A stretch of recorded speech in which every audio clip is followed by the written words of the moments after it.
জানো এই প্রজেক্টের পেছনে কত টাকা ঢালা হয়েছে? 300 কোটি টাকা। এটা শুধু একটা মেশিন না, এটা আমার জীবন মরণ। আমি পারবো ম্যাডাম না। মেশিন ঠিক করে দিতে। তোর কি যোগ্যতা আছে এটা ঠিক করার?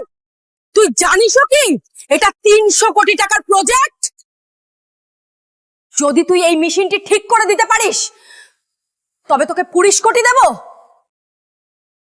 ল্যাবের ভেতর তখন চরম উত্তেজনা, যেন কেয়ামত নেমে এসেছে। চারদিকে লাল বাতি জ্বলছে, সাইরেন বাজছে বিপদ সংকেতের মতো।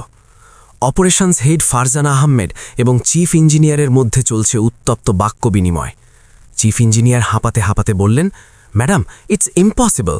আমরা সব প্যারামিটার চেক করেছি, কিন্তু ইঞ্জিনের কাঁপুনি কিছুতেই থামানো যাচ্ছে না। মনে হচ্ছে পুরো প্রজেক্টটাই ভেস্তে যাবে। ফারজানা আহমেদ রাগে টেবিল চাপড়ে চিৎকার করে উঠলেন, ভেস্তে যাবে মানে? তুমি জানো এই প্রজেক্টের পেছনে কত টাকা ঢালা হয়েছে? 300 কোটি টাকা। এটা শুধু একটা মেশিন না, এটা আমার জীবন মরণ। আর মাত্র 6 ঘন্টা সময় আছে ইনভেস্টরদের মিটিংয়ের আগে। চিফ ইঞ্জিনিয়ার আমতা আমতা করে বললেন, কিন্তু ম্যাম, টেকনিক্যালি আর কিছু করার নেই। ফারজানা আহমেদ এবার ঠান্ডা কিন্তু ধারালো গলায় বললেন, শোনো, আমি কোনো টেকনিক্যাল অজুহাত শুনতে চাই না। যদি আজকের মধ্যে এই ইঞ্জিনের চাকা না ঘোরে তবে কাল থেকে এই ফ্যাক্টরির গেটে তালা ঝুলবে, আর আমি রাস্তায় নামলে তোমাদের সবাইকে নিয়ে নামব। এখন যাও, কিছু একটা করো। জানলার ঠিক বাইরেই আবর্জনার স্তূপের ওপর বসে একটা 15 বছরের ছেলে একটা ভাঙা পার্টস কানের কাছে ধরে আপন মনে হাসছে। আমান বিড়বিড় করে বলল, আরে বোকার দল, লোহা তো ব্যথায় কাঁদছে, আর ওরা ভাবছে মেশিন খারাপ। শহরের এক প্রান্তে নদী থেকে কিছুটা দূরে একটা পুরনো ইন্ডাস্ট্রিয়াল জোন ছিল, যেখানে উঁচু উঁচু সব ফ্যাক্টরি ছিল, যার মাঝখান দিয়ে দুর্গন্ধযুক্ত নালা বয়ে যেত এবং রোজ সকালে শত শত শ্রমিক নিজের নিজের কাজে লেগে পড়ত। এই এলাকাতেই একটা বিশাল অটোমোটিভ কোম্পানির রিসার্চ প্ল্যান্ট ছিল, যেখানে দেশের সবচেয়ে দামি এবং সবচেয়ে গোপন প্রজেক্ট চলছিল। প্রায় 300 কোটি টাকা ব্যয়ে তৈরি এক হাইটেক ইঞ্জিন, যা ভবিষ্যতের ইলেকট্রিক এবং হাইব্রিড মেশিনগুলোর মেরুদণ্ড হতে চলেছিল। কিন্তু গত 1 মাস ধরে ওই ইঞ্জিনটি কোম্পানির জন্য বড় মাথা ব্যথার কারণ হয়ে দাঁড়িয়েছিল। প্রতিটা টেস্টে ইঞ্জিন কয়েক মিনিট চলার পর অদ্ভুত আওয়াজ করতে শুরু করত এবং নিজে থেকেই বন্ধ হয়ে যেত। স্ক্রিনে লাল সতর্কতা জ্বলে উঠত, ক্রিটিক্যাল ফেলিয়ার। দেশ বিদেশ থেকে আসা বড় বড় ইঞ্জিনিয়াররা চেষ্টা করে দেখেছিলেন। কারোর সফটওয়্যারে গোলমাল মনে হতো, কারোর মেটাল স্ট্রাকচারে, কিন্তু ফলাফল সেই শূন্য। এই প্ল্যান্টের পেছনে ময়লা ফেলার জায়গার কাছে রোজ সকালে একটা রোগা পাতলা ছেলেকে দেখা যেত। বয়স বড়জোর 15 বছর। নাম ছিল আমান। গায়ের কাপড় ছেঁড়া, পায়ে ঘষে যাওয়া স্যান্ডেল, আর হাতে একটা পুরনো বস্তা। তার কাজ ছিল ফ্যাক্টরি আর আশেপাশের এলাকা থেকে ভাঙাড়ি কুড়ানো, প্লাস্টিক, ধাতুর টুকরো, ছেঁড়া তার, যা কিছু বিক্রি হতে পারে। আমানের চোখ ছিল বড্ড তীক্ষ্ণ। সে শুধু আবর্জনা দেখত না, সে জিনিসগুলোকে বোঝার চেষ্টা করত। যখনই প্ল্যান্টের ভেতর থেকে কোনো নষ্ট মেশিন বা পোড়া পার্টস বাইরে ফেলা হতো, আমান সেটা খুব মন দিয়ে দেখত। অনেক সময় সে ওই ভাঙা অংশগুলোকে তুলে অনেকক্ষণ ধরে উল্টে পাল্টে দেখতে থাকত, যেন সেগুলোর মধ্যে কোনো গভীর রহস্য লুকিয়ে আছে। প্ল্যান্টের ভেতরে কাজ করা লোকজন তাকে খুব একটা লক্ষ্য করত না। তাদের কাছে আমান শুধুই ভাঙাড়ি টোকানো একটা সাধারণ ছেলে ছিল। কিছু গার্ড তাকে বকাবকি করে তাড়িয়ে দিত, কিছু কর্মচারী তাকে নিয়ে হাসি তামাশা করত। বিশেষ করে ওখানকার অপারেশনস হেড ফারজানা আহমেদ, প্রায় 40 বছর বয়সী, কড়া মেজাজের এবং চড়া গলার ভদ্রমহিলা। তিনি প্ল্যান্টের শৃঙ্খলার সাথে বিন্দুমাত্র আপোষ পছন্দ করতেন না। একদিন যখন আমান আবর্জনার স্তূপের কাছে বসেছিল, তখন সে দেখল যে ওই 300 কোটির ইঞ্জিনের সাথে যুক্ত কিছু ছোট মেটাল পার্টস বাইরে ফেলা হয়েছে। সেগুলোর উপর পোড়া দাগ ছিল। আমান সেগুলোর মধ্য থেকে একটা পার্ট তুলল এবং আঙুল দিয়ে টোকা মারল। হালকা একটা ঝনঝন শব্দ হলো। তার ভুরু কুঁচকে গেল। সে আবার টোকা মারল, কান কাছে নিয়ে গিয়ে শুনল। আওয়াজ ঠিক নেই। সে বিড়বিড় করে নিজেকে বলল। সেই সময় ভেতর থেকে শোরগোল উঠল। ইঞ্জিনের আরও একটা টেস্ট ফেল হয়ে গিয়েছিল। ফারজানা আহমেদ রাগে ইঞ্জিনিয়ারদের উপর চিৎকার করছিলেন, প্রতিদিন কোটি কোটি টাকা পুড়ছে, আর তোমরা একটা ইঞ্জিন ঠিক করতে পারছো না। আমান বাইরে দাঁড়িয়ে সব শুনছিল। তার বুক ধরফর করতে লাগলো। তার মাথায় আবর্জনা থেকে তোলা ওই পাটটার আওয়াজ গুনগুন করছিল। তার মনে হচ্ছিল যে সে কিছু একটা বুঝতে পারছে, এমন কিছু যা হয়তো ভেতরে বসে থাকা বড় বড় ডিগ্রিধারী লোকেরা দেখতে পারছিল না। সেদিন প্রথমবার ভাঙারি টোকানো একটা ১৫ বছরের ছেলের মনে এই খেয়াল এলো যে হয়তো সে এই ইঞ্জিনটা ঠিক করতে পারে। এখান থেকেই শুরু হতে চলেছিল এমন এক গল্প যা অহংকার, অভিজ্ঞতা এবং আসল প্রতিভার মাঝের দেওয়াল ভাঙতে চলেছিল। পরের দিন সকালে প্ল্যান্টে আগের চেয়ে বেশি উত্তেজনা ছিল। আজ কোম্পানির বোর্ড মেম্বাররা আসতে চলেছিলেন, সেই লোকেরা যাদের একটা সইয়ে ফান্ডিং আটকে যেতে পারত বা বেড়ে যেতে পারত। ৩০০ কোটি টাকার এই ইঞ্জিনটা শুধু একটা মেশিন ছিল না, এটা কোম্পানির সুনাম, ভবিষ্যৎ এবং হাজার হাজার কর্মচারীর চাকরির সাথে জড়িত ছিল। প্ল্যান্টের ভেতরে বড় স্ক্রিন লাগানো ছিল, তাতে ইঞ্জিনের লাইভ ডেটা দেখা যাচ্ছিল, তাপমাত্রা, ভাইব্রেশন, লোড, রেসপন্স। প্রতিবার সব কিছু স্বাভাবিকভাবে শুরু হতো, তারপর হঠাৎ গ্রাফ বিগড়ে যেত আর ইঞ্জিন বন্ধ হয়ে যেত। ফারজানা আহমদ হাতে ট্যাবলেট নিয়ে দ্রুত পায়ে হাঁটছিলেন, তার গলার আওয়াজ পুরো হলে প্রতিধ্বনিত হচ্ছিল। আমি কোনো অজুহাত শুনতে চাই না, আজ হয় সমাধান বেরোবে, নয়তো ওপরে জবাব দিতে হবে। ইঞ্জিনিয়ারদের চোখে ক্লান্তি ছিল, অনেকে একটানা ৩ রাত ঘুমোয়নি। কেউ একজন বলল, ম্যাম, হয়তো আমাদের পুরো ইঞ্জিন নতুন করে ডিজাইন করতে হবে। ফারজানা ঝট করে খুললেন, পাগল হয়ে গেছো? তাতে আরও ৬ মাস যাবে, ততদিনে কোম্পানি ডুবে যাবে। সেই সময়ে বাইরে প্ল্যান্টের পিছনে আমান তার রোজকার কাজ করছিল, কিন্তু আজ তার মন ভাঙাড়িতে লাগছিল না। তার নজর বারবার ওই বড় হলঘরের দিকে যাচ্ছিল যেখানে ইঞ্জিন রাখা ছিল। ভেতর থেকে আসা ভারী আওয়াজ, তারপর হঠাৎ নিস্তব্ধতা। আমানের মাথায় কালকের মেটাল পার্টটা ঘুরছিল। সে রাতে ওটা ধুয়ে পরিষ্কার করেছিল এবং বারবার টোকা মেরে তার আওয়াজ শুনেছিল। তার পুরো বিশ্বাস হয়ে গিয়েছিল যে সমস্যা শুধু ভাঙাচোরার নয়, বরং কম্পনের তালমিলের ছিল। দুপুরের দিকে একটা ট্রলিতে আরও কিছু নষ্ট পার্টস বাইরে আনা হলো। আমান সুযোগ বুঝে সেগুলোর মধ্যে থেকে একটা ছোট গোল টুকরো তুলে নিল। তখনই পেছন থেকে গার্ডের আওয়াজ এলো, এই কি করছিস? আমান ভয় পেয়ে গেল, কিন্তু বলল, স্যার, শুধু দেখছিলাম। গার্ড কড়া নজরে তাকালো আর তাকে ধাক্কা দিয়ে তাড়িয়ে দিল। ভাগ এখান থেকে, মাথা খারাপ করে রেখেছে। আমান কিছুটা দূরে গিয়ে দাঁড়িয়ে পড়ল। তার চোখ নিচে ছিল, কিন্তু ভেতরে কিছু একটা ফুটছিল। তার মনে হচ্ছিল যে সে সত্যিই কিছু জানে, কিন্তু সে কে ছিল? একটা ভাঙারি টোকাই। তার কথা কে শুনবে? ভেতরে ফারজানা আহমেদকে রিপোর্ট দেওয়া হচ্ছিল যে আজও ইঞ্জিন ফেল করেছে। বোর্ড মেম্বাররা সন্ধ্যায় আসতে চলেছিলেন। যদি তাদের সামনেও ইঞ্জিন না চলে, তবে বড় কোনো সিদ্ধান্ত নেওয়া হতে পারে। সেই সন্ধ্যায় আমান আবার প্ল্যান্টের গেটের কাছে দাঁড়িয়েছিল। সে দেখল যে কিছু সিনিয়র ইঞ্জিনিয়ার বাইরে এসে কথা বলছেন। সমস্যা বুঝেই আসছে না, ডেটা সব ঠিক দেখাচ্ছে, তবুও ইঞ্জিন নিজেকে বন্ধ করে নিচ্ছে। এটা শুনতে তার মুখ দিয়ে হঠাৎ বেরিয়ে গেল, কারণ ইঞ্জিন ভয় পাচ্ছে। সবাই চমকে তার দিকে তাকালো। কি বাজে বকছিস? একজন ইঞ্জিনিয়ার বলল। আমানের গলা কাঁপছিল, কিন্তু শব্দ পরিষ্কার ছিল। ও নিজেরই কম্পনের সাথে লড়ছে, যেন দুটো হৃৎপিণ্ড আলাদা আলাদা স্পন্দিত হচ্ছে। ইঞ্জিনিয়াররা হেসে ফেলল। আরে ভাই, এ তো দেখছি কবি বেরোলো। ফারজানা আহমেদও সেখানে চলে এলেন। তিনি আমানকে আপাদমস্তক দেখলেন। তুমি আবার এখানে কি করছো? কতবার বলেছি দূরে থাকবে? আমান চুপ থাকল, কিন্তু তার চোখে মুখে ভয়ের চেয়ে জেদ বেশি ছিল। ফারজানা তাকে তাচ্ছিল্যের নজরে দেখলেন এবং বললেন, মনে রেখো, নিজের সীমার মধ্যে থাকো। আমান ধীরে ধীরে পিছিয়ে গেল, কিন্তু তার মনে একটা কথা পরিষ্কার ছিল, যদি অন্য কোনো সুযোগ আসে তবে সে চুপ থাকবে না, কারণ কখনো কখনো সবচেয়ে বড় সত্য সবচেয়ে নোংরা জায়গা থেকে উঠে আসে। সন্ধ্যা নেমে গিয়েছিল। প্ল্যান্টের ভেতরে সাদা আলো জ্বলে উঠেছিল, আর বাইরে আকাশে হালকা বৃষ্টি শুরু হয়ে গিয়েছিল। বোর্ড মেম্বারদের আসার আগে শেষ টেস্টের প্রস্তুতি চলছিল। প্রত্যেকের চোখে মুখে ভয় পরিষ্কার দেখা যাচ্ছিল। ইঞ্জিনিয়াররা নিজেদের ল্যাপটপে ডুবেছিল, যেন স্ক্রিনের ভেতরেই কোনো অলৌকিক কিছু লুকিয়ে আছে। আমান গেটের কাছে দাঁড়িয়েছিল। বৃষ্টির ফোঁটা তার জামা কাপড়কে আরও ভারী করে দিচ্ছিল, কিন্তু তার মনোযোগ ভেতরে চলা হইচইয়ের ওপর ছিল। তার মনে হচ্ছিল যেন প্রতিটি ব্যর্থ টেস্ট তার বুকে আঘাত করছে। সে জানত, যদি আজ ইঞ্জিন না চলে তবে অনেক কিছু ভেঙে যাবে। হঠাৎ ভেতর থেকে আওয়াজ এলো, ইঞ্জিন স্টার্ট করো। ভারী মেশিনের গর্জন পুরো প্ল্যান্টে ছড়িয়ে পড়ল। আমানের চোখ বন্ধ হয়ে গেল। সে শুধু শুনছিল। 3 মিনিট, 5 মিনিট, তারপর সেই অদ্ভুত খড়খড়া আওয়াজ। আমানের বুক ধক করে উঠল, আর পরের মুহূর্তেই ইঞ্জিন বন্ধ। ভেতরে হুলস্থুল পড়ে গেল। ফারজানা আহমেদের ধৈর্য ভেঙে গিয়েছিল। ব্যাস, অনেক হয়েছে। এই প্রজেক্ট আমাদের ক্ষমতার বাইরে, অথবা টিমের। এই বিশৃঙ্খলার মধ্যেই আমান এক পা এগিয়ে গেল। তার গলা শুকিয়ে আসছিল, হাত কাঁপছিল, কিন্তু এখন যদি না বলে তবে হয়তো আর কখনোই নয়। সে উঁচু গলায় বলল, ম্যাডাম একটা কথা বলি। পুরো হল হঠাৎ শান্ত হয়ে গেল। শত শত চোখ তার দিকে ঘুরে গেল। ফারজানা যেন কোনো নোংরা জিনিস দেখে ফেলেছেন। তুমি এখানে কিভাবে ঢুকলে? আমান সাহস সঞ্চার করল। ম্যাডাম, ইঞ্জিনের গলমাল সফটওয়্যারের নয়। এক মুহূর্তের নিস্তব্ধতা, তারপর অট্টহাসি। কেউ একজন বলল, বাহ, এখন ভাঙাড়ি টোকাইরাও এক্সপার্ট হয়ে গেছে। কেউ একজন হাততালি গিয়ে দিল।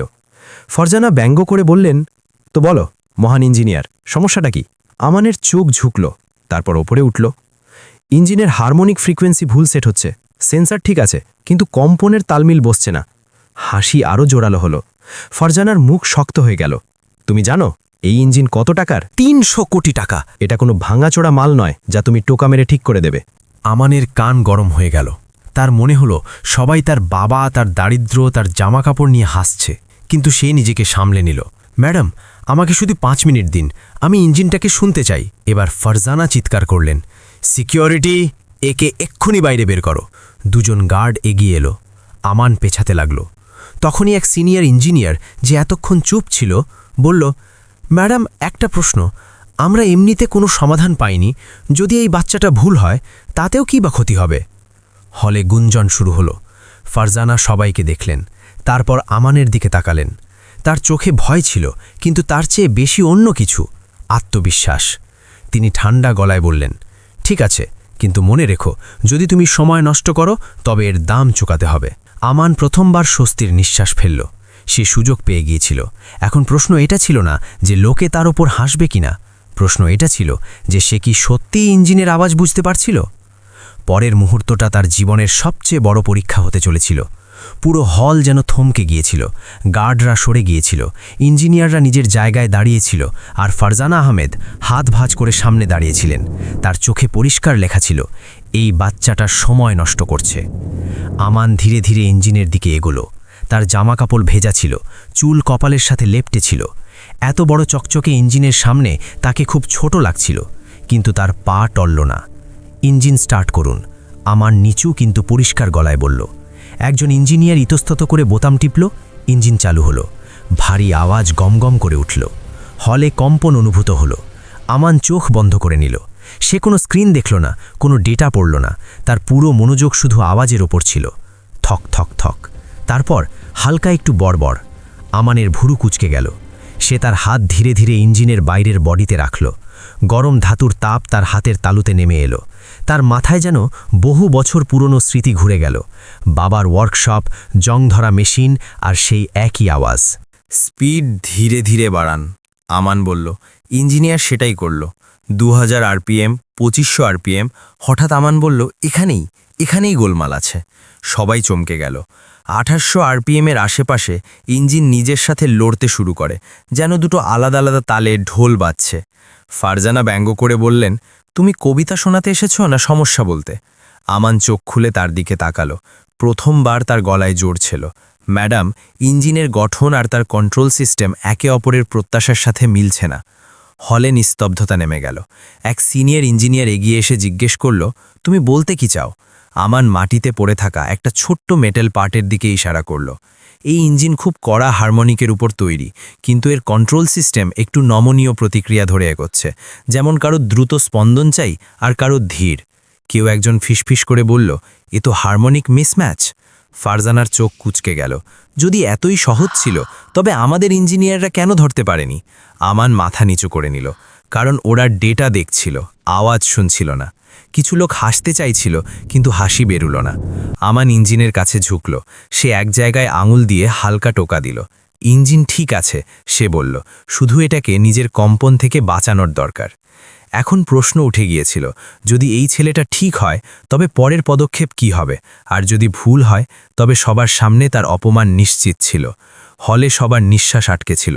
এখন সিদ্ধান্ত শুধু মেশিনের নয়, বিশ্বাসের ছিল। হলে এক অদ্ভুত নিস্তব্ধতা ছিল। প্রত্যেকের নজর কখনো আমানের উপর যাচ্ছিল, কখনো ওই ভারী ইঞ্জিনের উপর। কেউ বুঝতে পারছিল না যে 15 বছরের একটা ভাঙাড়ি টোকানো ছেলে ওই কথা কিভাবে বলছে, যা এখনও পর্যন্ত ডজন ডজন ইঞ্জিনিয়ার ধরতে পারেনি। ফারজানা আহমেদ দীর্ঘশ্বাস নিলেন। তার অহংকার তাকে আটকাচ্ছিল, কিন্তু পরিস্থিতি তার চেয়েও বড় হয়ে গিয়েছিল। মেনে নিলাম, তোমার কথা ঠিক। তিনি ঠান্ডা স্বরে বললেন, তো এটাকে ঠিক কিভাবে করবে? আমান ঘাবড়ে না গিয়ে জবাব দিল, ইঞ্জিন ভাঙার দরকার নেই, আর সফটওয়্যার বদলানোরও নয়। এটা শুনে কিছু ইঞ্জিনিয়ারের চোখে মুখে বিস্ময় ফুটে উঠল। আমান আরও বলল, শুধু কম্পনটাকে ভারসাম্যপূর্ণ করতে হবে। একটা ছোট্ট হারমোনিক ব্যালেন্সার। ছোট্ট। ফারজানা তীক্ষ্ণ স্বরে পুনরাবৃত্তি করলেন, তুমি বুঝছো তুমি কি বলছো? আমান পাশে রাখা স্ক্র্যাপ ট্রলির দিকে তাকালো। সে সেখান থেকে একটা গোল মতো মেটাল ডিস্ক তুলল, জং ধরা, সাধারণ মতো, এরকমই কিছু একটা। সে বলল, এবার হলে ফিসফাস শুরু হয়ে গেল। একজন ইঞ্জিনিয়ার বলল, এ তো 1000-2000 টাকার পার্ট। ফারজানার মুখ রাগে লাল হয়ে গেল। তুমি বলতে চাও যে এই জঞ্জাল আমাদের 200 কোটির সমস্যা মিটিয়ে দেবে? আমানের গলা শান্ত ছিল। সবচেয়ে বড় সমস্যার সমাধান প্রায়ই সবচেয়ে ছোট হয় ম্যাডাম। কিছু লোক মাথা নাড়াতে লাগল।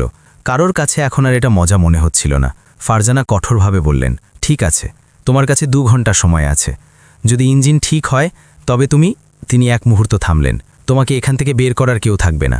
আমান বুঝে গেল এটা হুমকিও ছিল আর সুযোগও। কাজ শুরু হলো। আমান তার ভেজা জামা খুলল, হাতা গোটালো এবং ইঞ্জিনের কাছে ঝুঁকে পড়ল। তার হাত দ্রুত নয়, বরং আস্থার সাথে চলছিল। প্রত্যেকটা স্ক্রু খোলার সময় সে থামছিল, শুনছিল, অনুভব করছিল।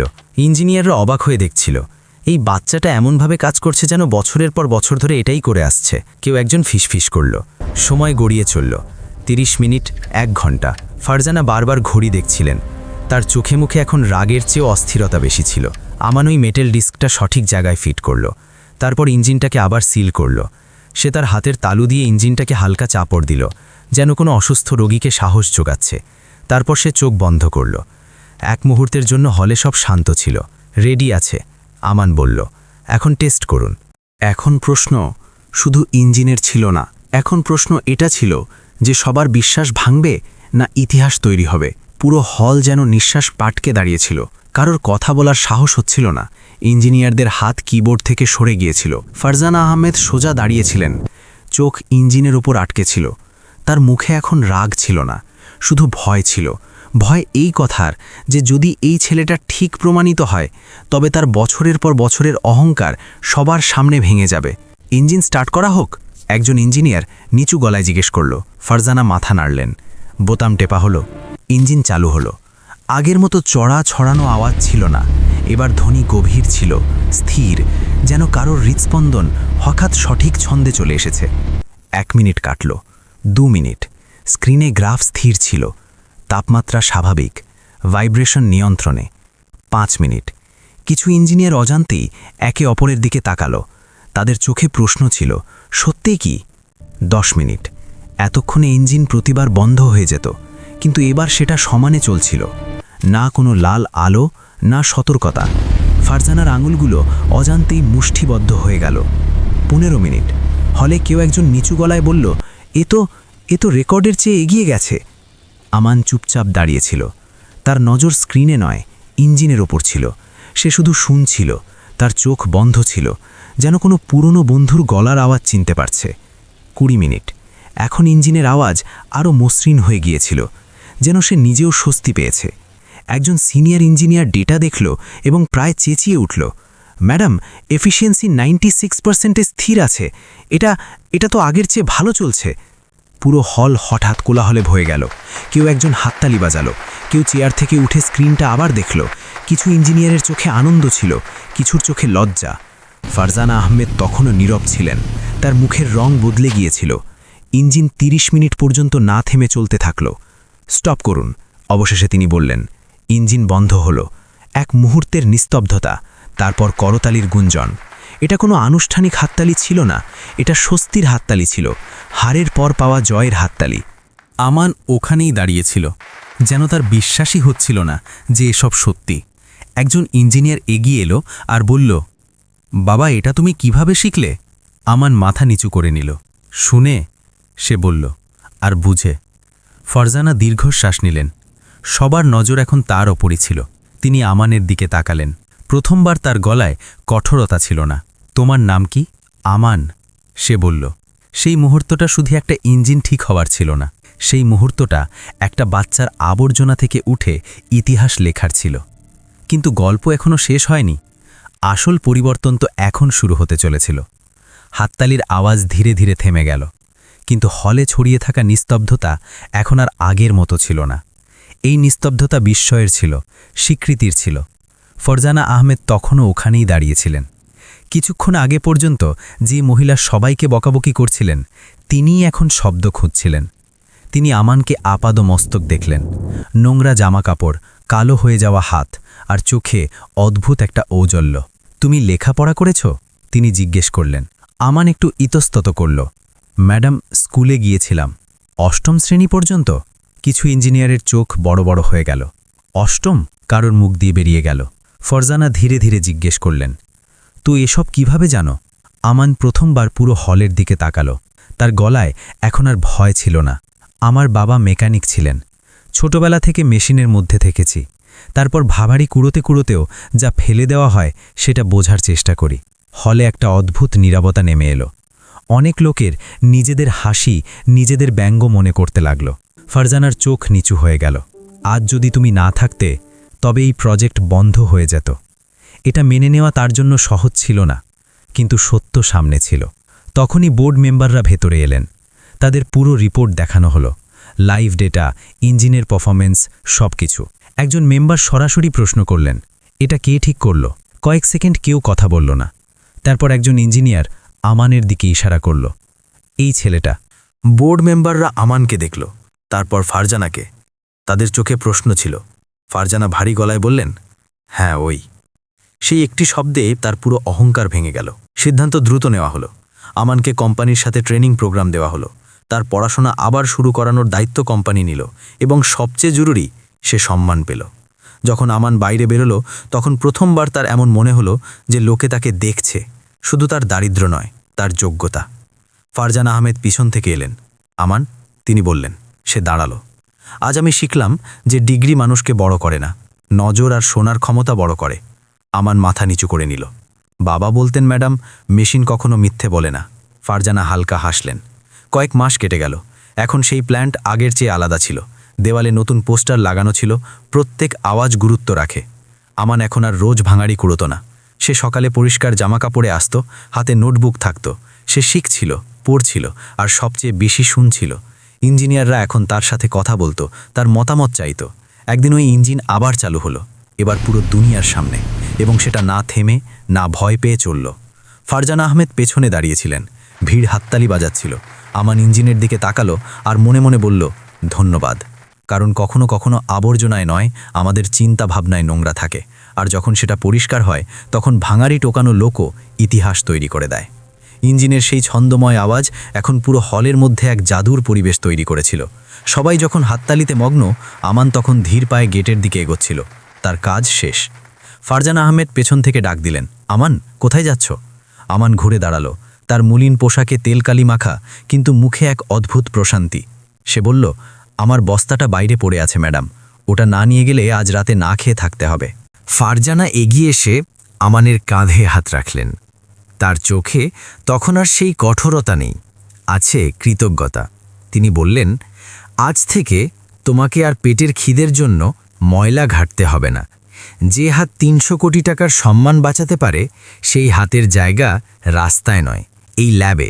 সেদিন প্রমাণ হয়ে গিয়েছিল, হীরা কয়লার খনিতে পাওয়া যায় ঠিকই, কিন্তু জহুরির চোখ না থাকলে তা আবর্জনা ভেবে ফেলে দেওয়া হয়। আমান শুধু মেশিন ঠিক করেনি, সে সবার চোখে লাগানো অহংকারের চশমাটাও ভেঙে দিয়ে গিয়েছিল। আমাদের আশেপাশেও হয়তো এমন হাজারো আমান ঘুরে বেড়ায়, যাদের পোশাক দেখে আমরা বিচার করি, মেধা দেখে নয়।